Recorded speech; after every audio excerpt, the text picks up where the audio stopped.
오늘 말씀을 볼 때 야곱의 우여곡절, 이제 베델에서 세겜에서 베델로 올라가고 베델에서 약속의 땅 헤브론으로 올라가는 그런 과정이 있습니다. 이제 솔로몬 성전이 세워질 곳이죠. 그것으로 올라갈 때 야곱에게 여러 가지 우여곡절의 일들을 소개하고 있습니다. 야곱은 세겜에서 하나님의 약속의 땅이 아니죠. 언약의 사람이 있어야 될 곳이 아닌 세겜, 잠시 머물려고 했던 곳에서 정착하게 되고 안주하게 될 때에 그 땅에서 야곱은 큰 어려움을 당했죠. 딸 디나가 성추행을 당하고 또 루벤과 레위가 디나의 친오빠죠.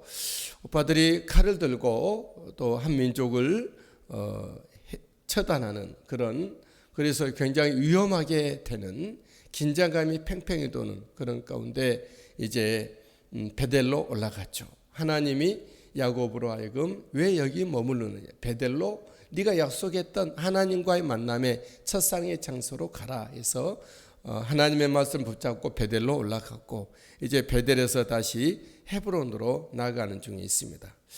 이때 하나님의 부르심에 베델로 가는 길에서 우여곡절이 있는데 본문에 한 3가지 정도 소개하고 있죠.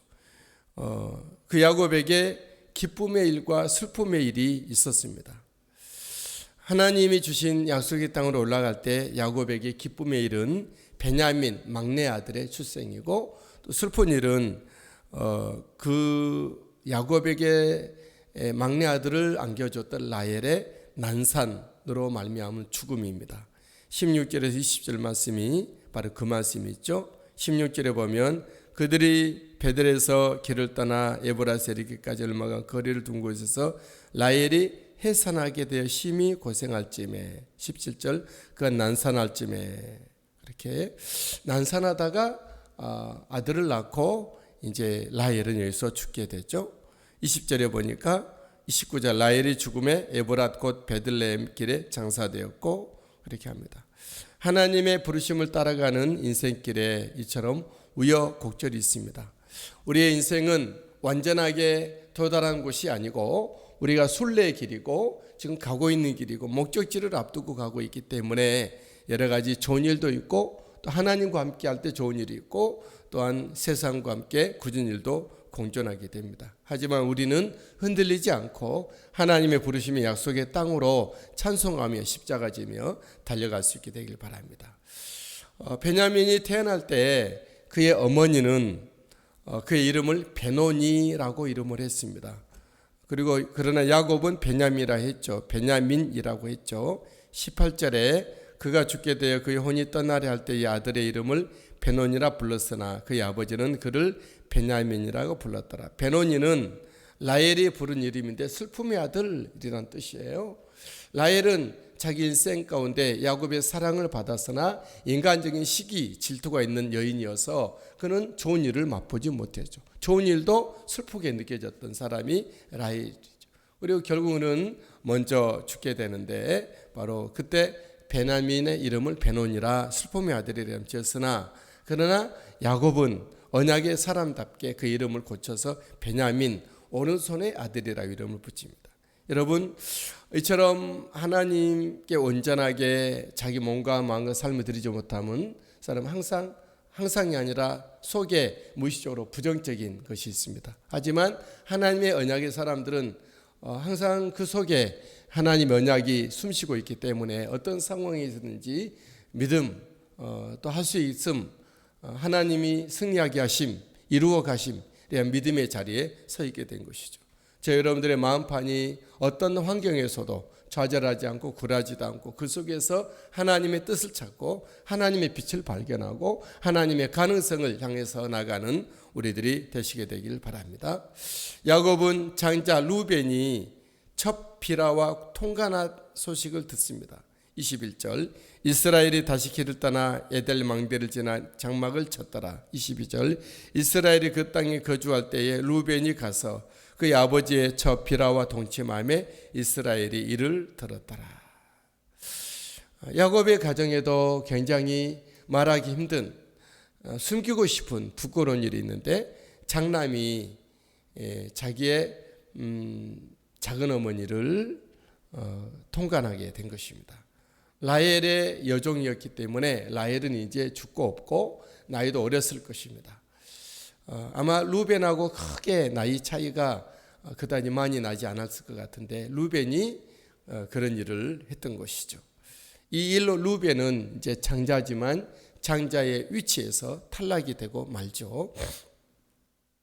여러분, 우리가 예수 믿는 믿음의 가정 안에 남에게 말하기 힘든 숨기고 싶은 일들이 있기도 한 것이죠. 부부 사이에도 있고 자녀와의 관계에서도 있고 친척들 간의 관계 속에서도 있습니다. 이것이 연약함을 짊어지고 있는 이 땅에서의 우리들의 모습이죠. 우리가 예수 믿고 구원을 받았고 믿음의 길을 가지만 야곱처럼 하나님의 사람이 되어 그 이름이 야곱에서 이스라엘로 바꿔지고 약속의 땅을 향하여 가지만 역시 그의 인생길에도 우여곡절이 있더라라는 것이죠. 누가 누구에게 뭐라고 할 수 없는 모양은 다르나 누구에게나 공존하고 있는 아픔의 일들입니다. 우리는 그래서 주님께서는 아무도 판단하지 말라 말씀하셨고 내 눈에 있는 들보가 있는데 어찌하여 형제의 눈에게 티를 빼라고 빼겠느냐 말씀합니다. 먼저 내 눈에 들보는 먼저 빼어야 밝히 보고 형제의 눈 속에 있는 티를 빼리라 말씀하신 것이죠. 우리 각자에게 들보가 있고 우리가 남을 쉽게 함부로 말하고 논단할 수 없는, 판단할 수 없는 우리의 입장이라는 것을 기억할 수 있게 되길 바랍니다. 늘 기도해주고 같이 아파해주고 같이 주님 앞에 품해주는 그런 자리로 있게 되길 바랍니다. 이런 우여곡절 가운데 야곱의 12아들이 완성이 됩니다. 이제 라헬이 난산 죽어가면서 난 베냐민 끝으로 12명 아들이 된 것이죠. 12명의 아들을 본문에서는 소개하고 있는데 첫 번째로 레아를 통해서 난 아들이 6명입니다. 23절 레아의 아들들은 장자 야곱의 장자 루벤과 그 다음 시므온과 레위와 유다와 이사갈과 스불론이요. 라헬을 통하여 난 아들은 2명입니다. 24절 라헬의 아들들은 요셉과 베냐민이며 비라를 통하여서 난 야곱의 아들이 또 2명이죠. 25절 라헬의 여종 비라의 아들들은 단과 납달리요. 실바를 통하여서 난 아들들도 2명입니다. 26절 레아의 여종 실바의 아들들은 갓과 아셀이니 이들은 야곱의 아들들이요 밧단 아람에서 그에게 낳은 자더라 말씀하고 있습니다. 레아를 통해서 6명, 라헬을 통해서 2명, 비라를 통해서 2명, 실바를 통해서 2명 그렇게 해서 12명이 되는 것입니다. 이처럼 하나님은 야곱의 풍파, 야곱의 우여곡절 중에서도 하나님의 뜻을 이루고 계시고 있는 것이죠.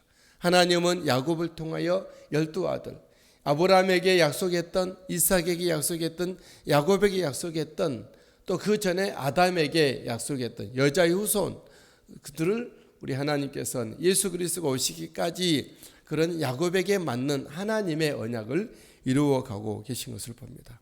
저 여러분들이 이 땅에서 세상 풍파로 말미암아 고난당하나 하나님은 그 뜻을 이루어가고 계신다라는 거죠.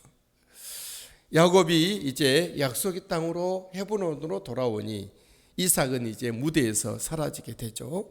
27절 9절 27절 야곱이 기랏 아르바의 마므레로 가서 그의 아버지 이삭에게 이르렀으니 말씀합니다. 28절 이삭의 나이가 180세라. 29절 이삭이 나이가 많고 늙어 기운이 닿음에 죽어 열조에게로 돌아가니. 여러분 이처럼 우리 인생은 영원히 이 땅에서 인생 무대, 세상 무대 주인공이 될 수가 없습니다. 우리는 한 경점처럼 잠깐 왔다가 우리는 사명을, 임무를, 미션을 이루고 갈 뿐입니다. 아브라함도 그랬고 이삭도 그러하고 있고 야곱도 그러할 것입니다. 또 우리도 그러할 것입니다. 이처럼 시대는 변할지라도 하나님과 하나님의 말씀은 영원하다는 것이죠.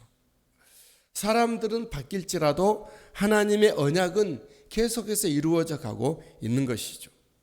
저 여러분들이 이 땅에 사는 날 동안에 우리가 무력하고 또 완전하지 못한 우리의 감정을 의지하지 않고 오직 하나님의 말씀을 기대어서 의지할 수 있게 되길 바랍니다.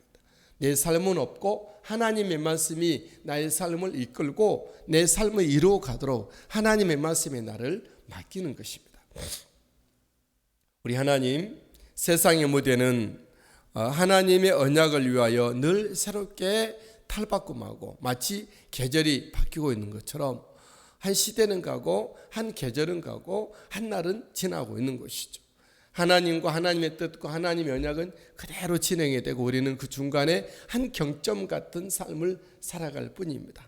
저 여러분들이 영원하신 하나님과 하나님의 말씀 언약을 바라보고 그 말씀에 따라 내 시대에 그 일들을 부르심의 일들을 이루어드리는 우리가 되길 바랍니다. 우리 안에 예수님을 죽음 가운데 부활시켰던 그 능력이 우리의 믿음 가운데, 우리의 성품 가운데, 우리의 삶 가운데 있게 되기를 주님의 이름으로 축복하고, 그 능력이 우리 예수님 다시 오실 때 우리를 죽음에서 일으키실 그것을 소망하면서 오늘 또 믿음으로 승리하시게 되기를 예수님의 이름으로 축복합니다.